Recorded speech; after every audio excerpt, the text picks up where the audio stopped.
Like millions of others, the other day I was saddened to see that Ozzy Osbourne had passed away. It didn't entirely surprise me in a way because I think he'd been ill for so long, and he'd had that terrible quad bike accident years ago. So it didn't entirely come as a surprise.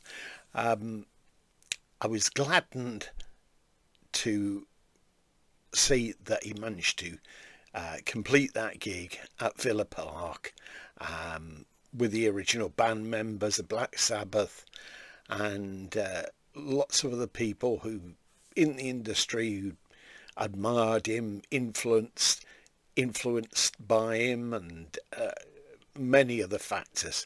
A much loved musician and a much loved gentleman as well. And I do mean that, no matter what people say, he was always a gent and he was always full of fun. I wanted to share with you a memory that I have of Ozzy going back to the earlier days. I used to be a member of the Midlands Arts Club at Cannon Hill Park. And a lot of bands used to rehearse there, and sometimes they let you watch them. A case in point is Led Zeppelin when they rehearsed there, and they invited a few of us to go up and actually watch them, listen to them rehearse. And I think this was before the first US tour. Anyway, great experience. My ears ached for days. It wasn't surprised to see Black Sabbath, or I think just before then they were Earth at that time, and they used to come and rehearse at Midlands Arts Centre, and it was not an easy place to come in, get the equipment down, and then down a bit of stairs, and then go along a corridor, and then up a sort of double back, a dog leg sort of staircase to the studios. I don't know how it was managed actually. And the other thing is, it's not like they had an entourage of roadies or whatever to help them lug the equipment up. Still, as any band that was rehearsing there, they'd pass by, and there was a cafe area which was raised up, and people would sit there. We'd be sitting there drinking coffee or chatting, etc.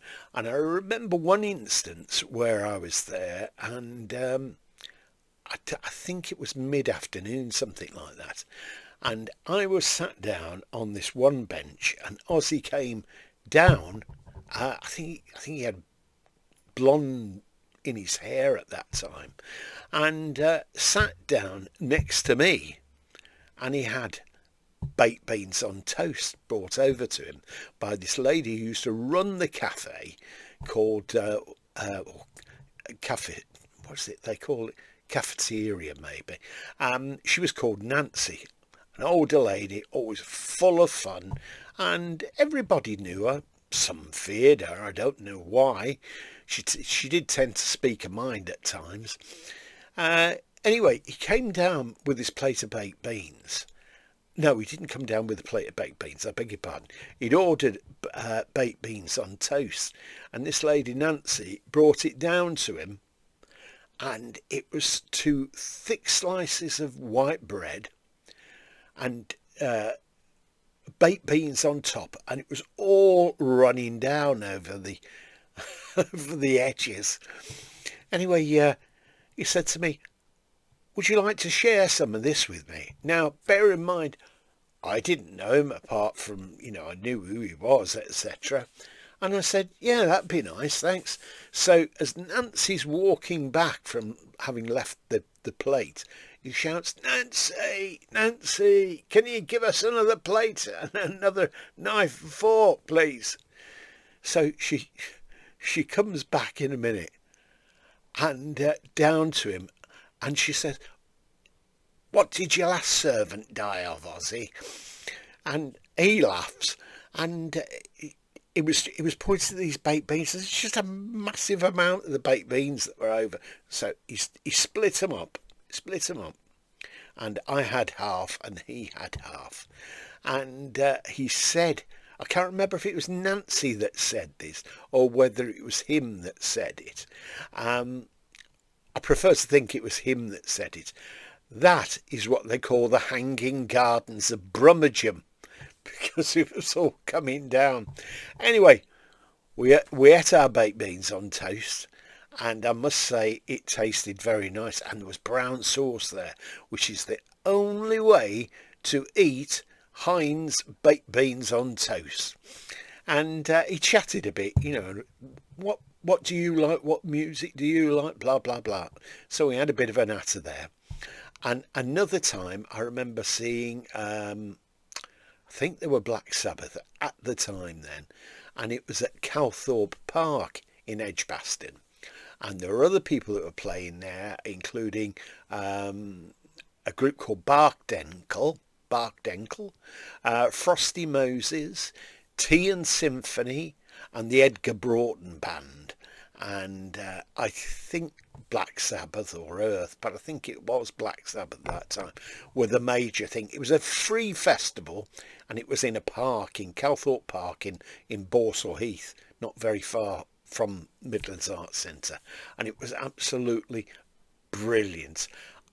As for Black Sabbath, I sort of dipped in and out of their career, music-wise and collecting-wise, until years later. Then I got myself a box set. Probably not the best of the box sets, but there you go. And I listened to a few of the albums the other day, and I thought, yeah, they really were ahead of their time in many ways. Another thing is, I seem to have a recollection that they'd recorded an album, and this album had been pressed up, and then it was withdrawn, and the album was called Laney. Black Sabbath fans will be able to tell me whether this is correct or not, I don't know.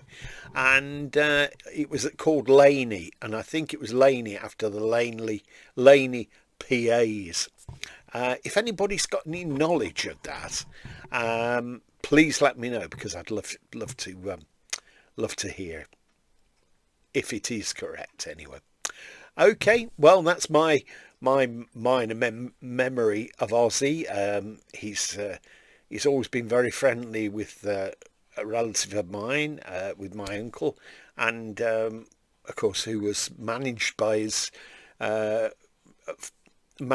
father-in-law, Don Arden. Anyway, I won't go into that, but very, very sorry, to hear that he's passed away, and it's terrible for Sharon and the family, and I hope that they'll build on that anyway.